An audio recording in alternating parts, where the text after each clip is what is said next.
ছোট বন্ধুরা, আমরা যদি দ্বিতীয় শ্রেণীর গণিত বইয়ের ৬৮ পৃষ্ঠার একদম উপরে লক্ষ্য করি, দেখো এখানে শুরুতেই আমরা কিন্তু অনেকগুলো বিয়োগ অঙ্ক দেখতে পাচ্ছি, তাই না? আচ্ছা, চলো আমরা এখান থেকে কিছু কিছু অঙ্ক একটু সমাধান করার চেষ্টা করি। দেখো শুরুতেই ৭ নম্বরে বলা হয়েছে ৪৯০ বিয়োগ ৮৪। আমরা এই অঙ্কটি কিভাবে সমাধান করতে পারি? তোমাদের সবসময় মনে রাখতে হবে বিয়োগ অঙ্কের ক্ষেত্রে প্রথমেই এই শেষের দুটি অঙ্কের কাজ প্রথমে করতে হয়, ঠিক আছে? তারপরে হচ্ছে মাঝের দুটি অঙ্কের কাজ করতে হয় এবং সবার শেষে গিয়ে শুরুর দুটি অঙ্কের কাজ করতে হয়। অর্থাৎ উল্টো দিক থেকে কাজ করতে করতে এই শুরুর দিকে যেতে হয়, ঠিক আছে? আচ্ছা দেখো, শেষে এখানে উপরে রয়েছে ০, নিচে রয়েছে ৪। এখন আমরা কি ০ থেকে ৪কে বিয়োগ করতে পারবো? পারবো না। কেন? কারণ এই ০টা ছোট, তাই না? উপরের সংখ্যা ছোট, নিচের সংখ্যা কিন্তু বড়। কিন্তু আমরা জানি বিয়োগ করতে গেলে উপরের সংখ্যাটি কিন্তু বড় হতে হয়, তাই না? আচ্ছা, এখন এই ০টাকে কিভাবে ৪-এর চেয়ে বড় বানাতে পারি? দেখো, ও কিন্তু রয়েছে শুধুমাত্র ০, তাই না? এবারে আমরা যে কাজটি করব, আমরা এই পাশের ঘরে যে ৯ রয়েছে, এই ৯-এর কাছ থেকে ১ ধার করে ০-এর কাছে নিয়ে আসবো। হ্যাঁ, দেখো ৯-এর কাছ থেকে ১ ধার করে যদি এই ০-এর কাছে নিয়ে আসি, তাহলে ১ এবং ০ মিলে মোট হয়ে গেল কত? ১০ হয়ে গেল, তাই না? এবারে কিন্তু ৪-এর চাইতে ১০ বড়। এখন ওকে কিন্তু আর ০ ধরা যাবে না। কত ধরতে হবে? ওকে এবারে ধরতে হবে ১০, তাই না? ১০ থেকে আমরা ৪কে কিভাবে বিয়োগ করব? ৪-এর পর থেকে ১০ পর্যন্ত গণনা করো। দেখো মাঝখানে আমরা কয়টি সংখ্যা পাই? দেখো ৪-এর পর থেকে ৪, ৫, ৬, ৭, ৮, ৯, ১০। আমরা এখানে কয়টি সংখ্যা পাচ্ছি? দেখো ১, ২, ৩, ৪, ৫, ৬, ৬টি সংখ্যা পাচ্ছি কিন্তু। তাহলে আমরা কি করব? এই সোজা লিখে দেব ৬। আচ্ছা, এবার যদি এই মাঝের দুটি অঙ্ক লক্ষ্য করি, এখানে উপরে রয়েছে ৯, কিন্তু এখন কি আর ৯ রয়েছে? না বন্ধুরা, আগে ৯ ছিল। আমরা কি করেছি? ৯ থেকে এই ০-এর কাছে ১ ধার করে দিয়েছিলাম, তাই না? এই যে, যার কারণে ৯ থেকে এই ১ কমে গিয়ে কত হয়ে গেল? ও হয়ে গেল এবারে ৮। ৯ থেকে ১ কমলে কত থাকে? ৮ থেকে যায়। তাহলে উপরেও আছে ৮, নিচেও আছে ৮। ৮ থেকে যদি ৮ বিয়োগ করি, তাহলে কি আর কিছু থাকে? আমাদের ৮ থেকে ৮ই যদি চলে যায়, তাহলে কিন্তু আর কিছুই থাকে না। তার মানে কি? ০। যখন কিছু না থাকে তখন আমরা কি লিখি? ০ লিখি। লিখে দিলাম ০। এবার যদি সামনে যে সংখ্যাগুলো রয়েছে সেগুলোকে লক্ষ্য করি, দেখো উপরে রয়েছে ৪, কিন্তু নিচে কি কোনো সংখ্যা রয়েছে? না, নিচে কিন্তু কোনো সংখ্যা নেই। তার মানে আমাদের বিয়োগ করারও কিছু নেই। আমরা কি করব? এই ৪টাকে সরাসরি নিচে এই জায়গাতে আমরা লিখে দিব। আমরা লিখে দিলাম ৪। তাহলে আমাদের মোট কত হয়ে গেল? ৪০৬। এটি হচ্ছে আমাদের উত্তর, ঠিক আছে? আচ্ছা, এবার একই রকমভাবে যদি আমরা ধরো এবারে এই যে ৮ নম্বর অঙ্কটি লক্ষ্য করি, এখানে বলা হয়েছে ৩২১ বিয়োগ ২৭৯। তাহলে আমরা কি করব? ঠিক আগের অঙ্কের মতোই প্রথমে আমরা এই শেষের অঙ্ক থেকে শেষের অঙ্কটিকে বিয়োগ করব। এখানে উপরে রয়েছে ১, নিচে রয়েছে ৯। আমরা ১ থেকে কি ৯কে বিয়োগ করতে পারবো? পারবো না কিন্তু, তাই না? কারণ কি? কারণ ১ ছোট, ৯ বড়, তাই না? এবার আমরা কি করব? এই ১টাকে ৯-এর চাইতে বড় বানাবো। কিভাবে? দেখো, ও রয়েছে শুধুমাত্র ১। এবার আমরা কি করব? ওর পাশে যে ২ রয়েছে, ২-এর কাছ থেকে ১কে ধার করে ওর কাছে নিয়ে আসবো, তাই না? ২-এর কাছ থেকে যদি ওর কাছে ১ ধার করে নিয়ে আসি, তাহলে ১ এবং ১ মিলে মোট হয়ে গেল কত? হ্যাঁ, ১১ হয়ে গেল। তার মানে এবারে কিন্তু ৯-এর চাইতে ও বড়, তাই না? ১১ থেকে যদি ৯কে বিয়োগ করি, কিভাবে বিয়োগ করব? ৯-এর পর থেকে গণনা করো ১১ পর্যন্ত। দেখো মাঝখানে কয়টি সংখ্যা পাই? দেখো ৯, ১০, ১১। আমরা কয়টি সংখ্যা পাচ্ছি?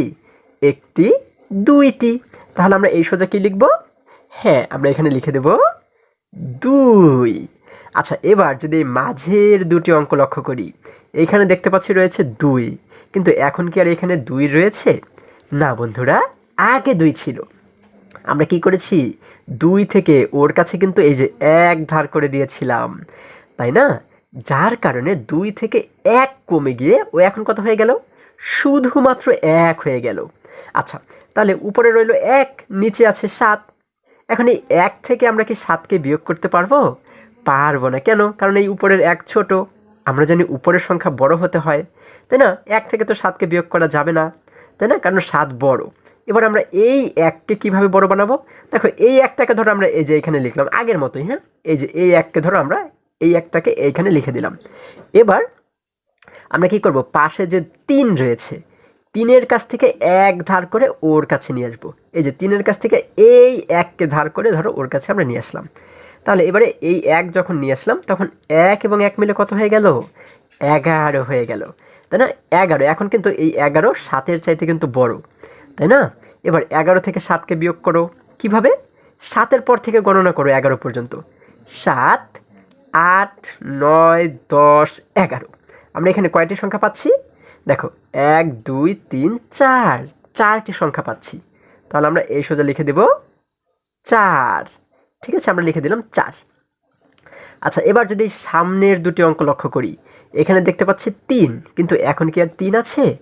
না বন্ধুরা, 3 থেকেই তো আমরা এই যে ওর কাছে 1 ধার করে দিয়েছিলাম, তাই না?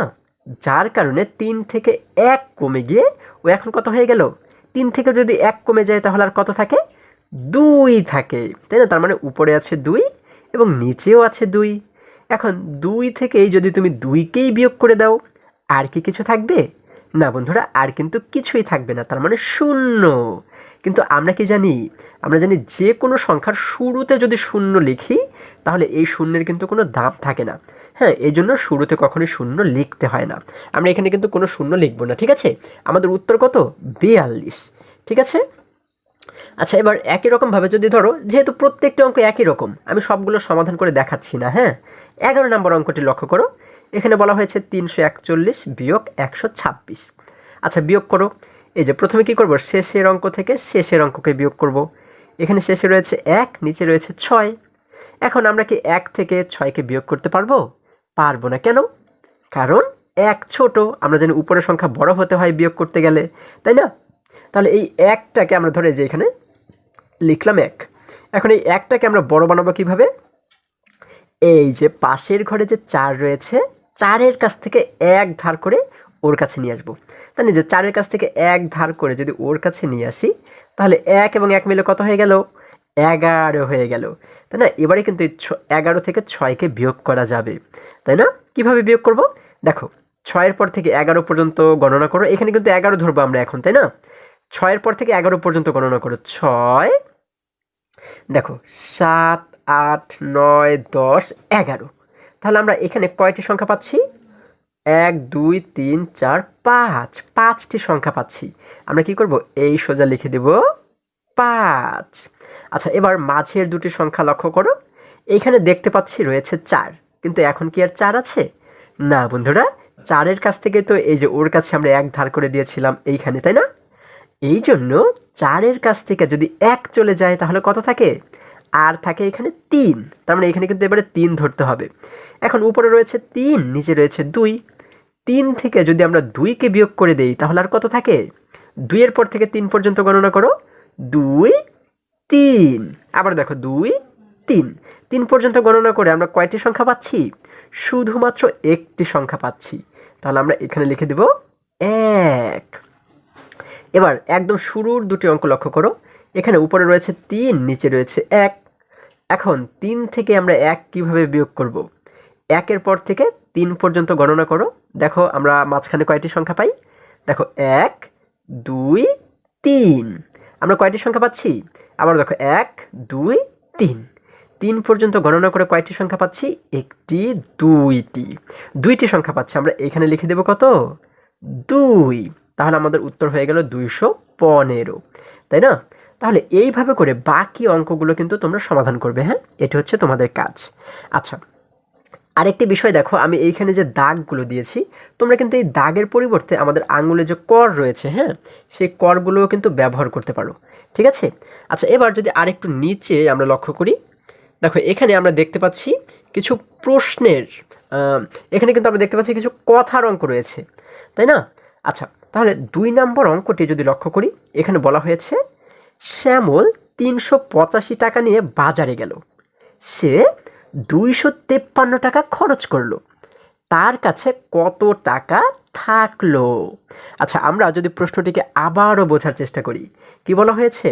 শ্যামল 385 টাকা নিয়ে এসে বাজারে গেল, তাই না? সে কি করলো? এই টাকা থেকে 253 টাকা খরচ করলো। আচ্ছা, যখন সে 253 টাকা খরচ করলো, তখন কি তার টাকা বাড়লো না কমলো? অবশ্যই কিন্তু কমে গেল, তাই না? আর যখন কমে যায় তখন আমরা কি করি? হ্যাঁ, তখন কিন্তু আমরা বিয়োগ করি, আর বাড়লে যোগ করি। যেহেতু কমে গেছে তার মানে কিন্তু আমরা বিয়োগ করব। অর্থাৎ 385 থেকে এই 253কে আমরা বিয়োগ করব। তাহলেই পেয়ে যাব তার কাছে কত টাকা থাকলো, তাই না? খুবই সহজ কিন্তু। তাহলে চলো আমরা এটিকে একটু সমাধান করার চেষ্টা করি। বন্ধুরা, আমরা 2 নাম্বার দিয়ে লিখব শ্যামল শ্যামল বাজারে নিয়ে গেল, তাই না? আমরা লিখব বাজারে নিয়ে গেল কত টাকা? সে বাজারে নিয়ে গেল হচ্ছে 385 টাকা। 385 টাকা, তাই না? এবার নিচে আমরা কি লিখব? আমরা এবারে নিচে কিন্তু লিখব সে খরচ করলো। আমরা লিখব সে খরচ করলো। দেখো, সে খরচ করলো কত টাকা? সে খরচ করলো হচ্ছে 253 টাকা। তাহলে এই 253কে 385-র নিচে কিন্তু লিখতে হবে। হ্যাঁ, আমরা এখানে লিখব 253। আচ্ছা দেখো, 253 টাকা। আমরা কিন্তু সব সময় একটি সংখ্যার নিচে আর একটি সংখ্যা লিখব, ঠিক আছে? আচ্ছা, এবার আমরা কি করব? এই নিচে এরকম একটি দাগ দেব সোজা করে। হ্যাঁ, যেহেতু আমরা উপরের সংখ্যা থেকে নিচের সংখ্যাটিকে বিয়োগ করব, এজন্য সামনে আমরা একটি বিয়োগ চিহ্ন দিয়ে দিলাম। আচ্ছা, তাহলে বিয়োগ করলে আমরা কি পেয়ে যাব? বিয়োগ করলে আমরা পেয়ে যাব যে এই 253 টাকা খরচ করার পরে তার কাছে আর কত টাকা থাকলো, তাই না? তাহলে আমরা এখানে লিখব হচ্ছে সুতরাং, আমরা লিখতে পারি সুতরাং তার কাছে থাকলো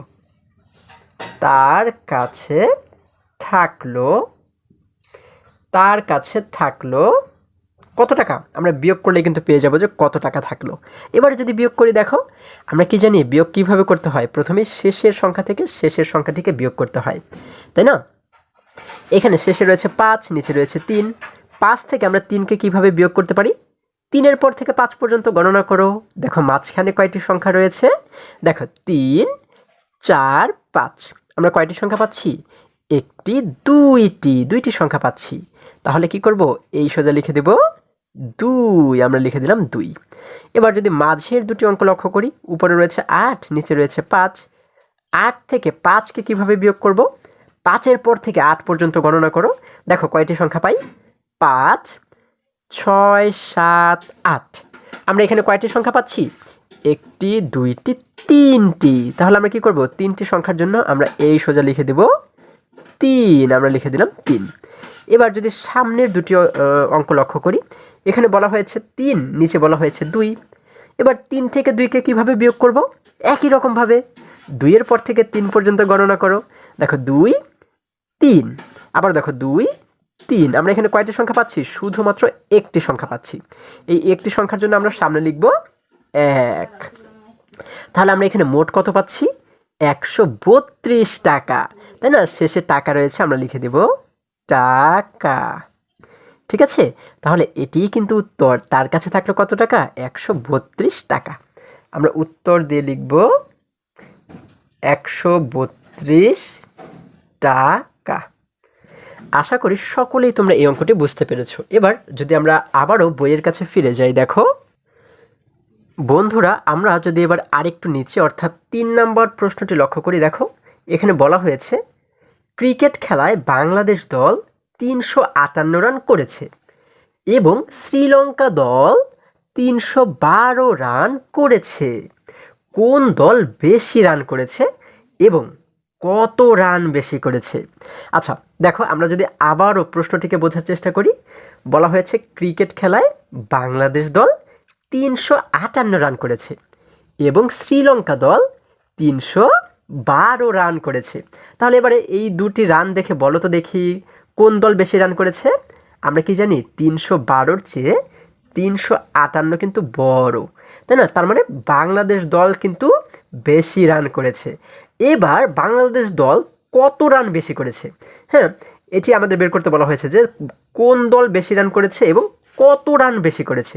আমরা কিভাবে বের করব যে কত রান বেশি করেছে? আমরা এই বাংলাদেশ দলের যে রান, এই রান থেকে শ্রীলঙ্কা দলের রান বিয়োগ করলেই পেয়ে যাব যে বাংলাদেশ দল কত রান বেশি করেছে। হ্যাঁ, খুব সহজ কিন্তু।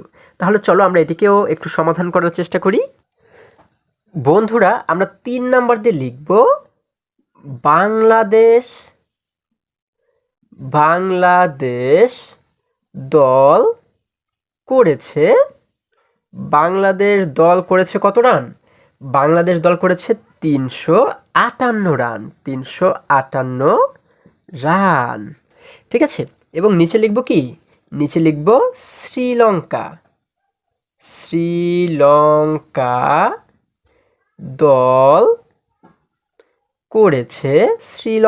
দল করেছে কত রান? শ্রীলঙ্কা দল করেছে 312 রান।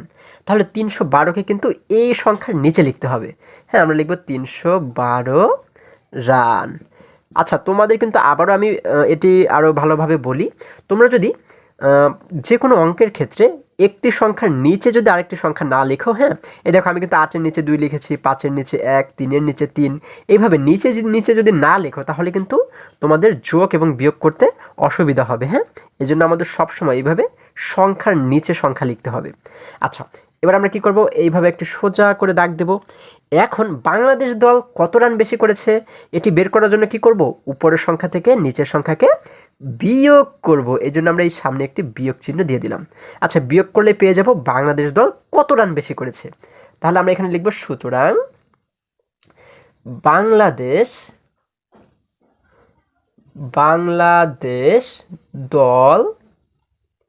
বাংলাদেশ দল বেশি করেছে। এবারে বিয়োগ করলে কিন্তু পেয়ে যাব যে কত রান বেশি করেছে, তাই না? আচ্ছা, বিয়োগ করো। দেখো এখানে শেষে রয়েছে 8, নিচে রয়েছে 2। 8 থেকে 2কে কিভাবে বিয়োগ করব? 2 এর পর থেকে 8 পর্যন্ত গণনা করো। দেখো 2, 3, 4, 5, 6, 7, 8। আমরা 8 পর্যন্ত গণনা করে কয়টি সংখ্যা পাচ্ছি? 1, 2, 3, 4, 5, 6, 6টি সংখ্যা পাচ্ছি। তাহলে আমরা এই সোজা লিখে দেব 6। এবার যদি মাঝের দুটি অঙ্ক লক্ষ্য করি, উপরে রয়েছে 5, নিচে রয়েছে 1। 5 থেকে যদি 1 চলে যায়, 1 বিয়োগ করলে আর কত থাকে? আরও কিন্তু থাকে 4। আবার তোমরা কি করতে পারো? গণনা করেও দেখতে পারো। 1-এর পর থেকে 5 পর্যন্ত গণনা করো। 1, 2, 3, 4, 5। আমরা এখানে কয়টি সংখ্যা পাচ্ছি? 1, 2, 3, 4টি সংখ্যা। দেখো আমরা এখানে লিখে দেব 4। এরপর সামনে যদি লক্ষ্য করি, এখানে উপরেও রয়েছে 3, নিচেও রয়েছে 3। এখন 3 থেকে যদি 3কেই বিয়োগ করে দিই, আর কি কিছু থাকে? আর কিন্তু কিছুই থাকে না, তার মানে 0। আমরা জানি শুরুতে কখনোই 0 লিখতে হয় না, তাই না? তার মানে আমাদের উত্তর হচ্ছে কত? 46 রান। আচ্ছা, আমরা কি করব? এই যে শেষে রান রয়েছে, আমরা লিখে দেব শেষে রান, ঠিক আছে? আচ্ছা, আমরা শেষে লিখে দিলাম রান। হ্যাঁ, এই দেখো আমরা লিখে দিলাম রান। তার মানে এটি দ্বারা আমরা বুঝতে পারি বাংলাদেশ দল বেশি করেছে 46 রান। আমরা এবার উত্তর দিয়ে কি লিখব? আমরা উত্তরে লিখব হচ্ছে বাংলাদেশ। আচ্ছা দেখো, বাংলাদেশ, আচ্ছা আমরা লিখব হচ্ছে বাংলাদেশ